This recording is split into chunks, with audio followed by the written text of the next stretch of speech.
Demokratikleşme paketi özellikle hükümet kanadı tarafından bilinçli bir şekilde yükseltilen beklentileri karşılamaktan oldukça uzaktır. En başta söylenmesi gereken şey budur. İleriye doğru olumlu yönde atılmış bazı adımlar içermekle beraber bunların yeterli olduğunun kabulü mümkün değildir. Özellikle bu paketteki ilkokulda çocuklarımıza okutulan andımızın kaldırılmış olması olumlu bir gelişmedir. Köy ve ilçelerin, illerin eski isimlerinin iade edilecek olması da yine ileriye doğru atılmış bir adımdır. Ancak ilçelerin isimlerinin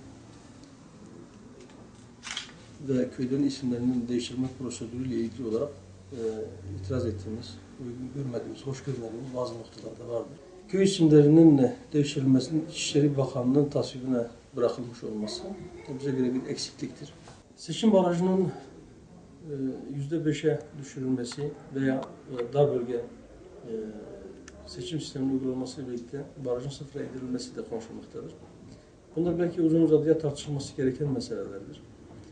Dar bölge seçim sistemi siyasi temsilde adaleti sağlamak amacıyla getirilmiş bir düzenleme gibi görünmüyor.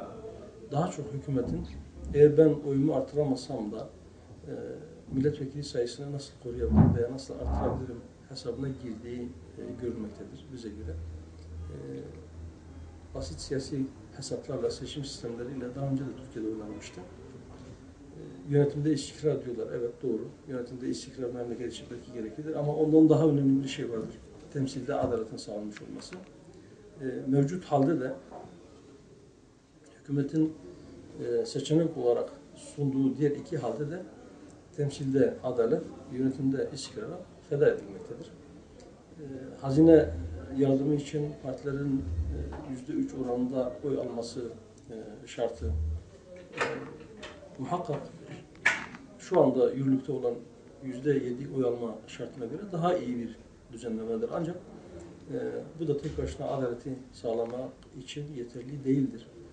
Bu halkın tamamından toplanan vergiler şu anda sadece meclisteki 3 partiye hazine yardımı olarak bir kısmı dağıtılmaktadır. Yapılacak olan değişiklikler belki bu sayı 3'ten 4'e çıkacaktır. O kadar. Ama seçime girme yeterliliğine sahip 20'den fazla parti vardır. Bunların tamamı hazine yardımından mahrum kalmaktadırlar. Bize göre her parti en azından almış olduğu oy oranında hazine yardımından istifade edebilmelidir. Seçim barajı da tamamen sıfırlanmalıdır. Şimdi bu paketle alakalı olarak tabii günlerdir yapılan yayınlara bakıldığı zaman çok olağanüstü şeyler bekleniyor idi. Fakat açıklamalara bakıldığı zaman yani daha fare doğurdu diyebiliriz yani bir noktada. Çünkü bazı şeyler zaten uygulanması yapılıyordu. Kanunen müsaadesi olmasa dahi yani bazı uygulamalar pratikte vardı zaten. Ama bununla beraber yine de olumlu birçok adımlar var. Mesela bu başörtüsü noktasında özellikle kamuoyunda serbest yapıyorsun. Tabii bu esasına baktığımız zaman başörtüsünde başörtüyü, kılık kıyafeti yasaklayan bir anayasa kanun maddesi yok. Bazı zalim, zorba kişilerin yönetmeliklerle uyguladıkları bir uygulamaydı. Siz bunu 11 yıldır yapmadınız.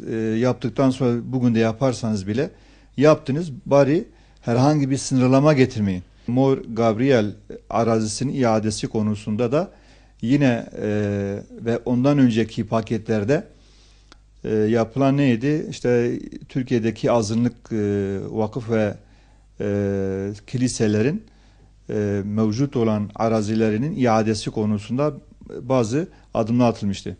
Ama bakıyorsun bu ülkenin %99'unu oluşturan Müslümanların işte darbeler sonucu ve 28 Şubat kararları neticesinde el konulan işte dernek, sendika, vakıf, parti gibi mal varlıklarına ise iade yok. Yani bu pakette de iade yoktu. Geçmiş olan paketlerde de maalesef herhangi bir iade yapılmadı.